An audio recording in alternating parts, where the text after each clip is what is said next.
2020 সালে এটা। আমি দেশে গিয়েছিলাম। ঠিক আছে? আমার খালুর বাইক ছিল।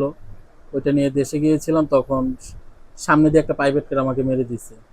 তারপর মেরে দেওয়ার কারণে আমার স্পাইনাল কর্ড ইনজুরি, আমার মেরুদণ্ড ভেঙে যায়। আসসালামু আলাইকুম। আমি আসলাম আহ, একটা ছেলে, আমাদের এলাকার ছোট ভাই, জাহিদ নাম।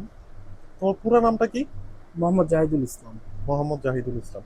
তো জাহিদ, তোমার কিন্তু বাসায় আসলাম একটা কারণে। তোমার এই যে পা, দেখেন, পায়ে কিন্তু কোনো সাড়া শব্দ নাই, কোনো নাই। তো তোমার পায়ে এই যে এই অবস্থা, তুমি কিভাবে কি করো আমাকে বলো তো। আমি এখন ঘরেই যা করার করি, মানে টয়লেট প্রস্রাব যা সব ঘরের ভিতরে, যে হুইল চেয়ার। ঠিক আছে? আচ্ছা। তো এই যে এখন আহ, তোমার বাড়িতে তোমার ভাই বোন কয়জন? আমরা 5 ভাই বোন, 3 পাঁচ ভাই বোন বোন, 2 ভাই। তিন বোন দুই ভাই। জি। আমার তোমার, বড় বোন, তারপর আমি, তারপর সবাই ছোট আমার। আচ্ছা আচ্ছা, তোমার বাবা কি করে? বাবা অটো রিক্সা চালায়। বাবা, তোমার বাসায় এতজনের খরচ এবং তোমার চিকিৎসা সবকিছু কি তোমার বাবা চালাইতে পারে? যেমন আমার বড় বোন চাকরি করে, সে ঘর ভাড়াটা চালায় কোনো রকম। আর বাবা যতটুকু কামাই করে ওগুলা দিয়া আমার নিজের চিকিৎসা, ফ্যামিলি, আমার ছোট ভাই বোন মাদ্রাসায় লেখাপড়া করে, ওদের খরচ আলহামদুলিল্লাহ এগুলো দিয়েই চলে আমার বাবার আচ্ছা, ইয়ে দিয়ে। আলহামদুলিল্লাহ। কিন্তু এই যে তোমার যে অ্যাক্সিডেন্টটা হয়েছে, কিভাবে হয়েছে একটু বলো তো। 2020 সালে এটা। আমি দেশে গিয়েছিলাম। ঠিক আছে? আমার খালুর বাইক ছিল। ওইটা নিয়ে দেশে গিয়েছিলাম। তখন সামনে দিয়ে একটা প্রাইভেট কার আমাকে মেরে দিছে।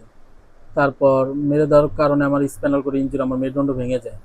তারপর ঢাকা সিআরপিতে, ওখানে আমি 7 মাস ছিলাম। ওখানে আমার অপারেশন করা হয়। ঠিক আছে? 6টি, মানে 2টি স্টিল, তারপর 6টি নাট বসানো হয় আমার পিঠে। পিঠে? জি। তারপর থেকে আমি পায়ের শক্তি পাই না, হাঁটতেও পারি না। তারপরে থেকে 5 বছর এই অবস্থায় ঘরে। মানে 5 বছর তো ধরে তুমি বেডে? জি, এই বিছানায়। তো বিছানায়? বাবা যতটুকু পারছে, চাচাতে, চাচা, খালা, আত্মীয় স্বজন সবার থেকে ঋণ করছে। জায়গা জমি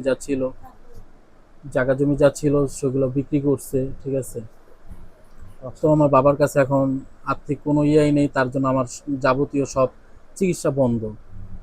আচ্ছা, এমনিতে তুমি এখন কি ধরনের চিকিৎসা করো?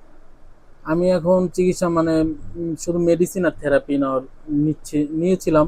তো 1 বছর ধরে এগুলো এখন বন্ধ। তো কেন আসলে এই থেরাপিটা নিতে পারতেছো না? এখন আর্থিক সমস্যার কারণে এখন আমি কোনো চিকিৎসাই নিতে পারছি না। আচ্ছা আচ্ছা। এমনিতে প্রতি মাসে, অথবা আমি তোমাকে যদি বলি, তোমার এইটা সুস্থ হতে, আল্লাহর রহমতে যদি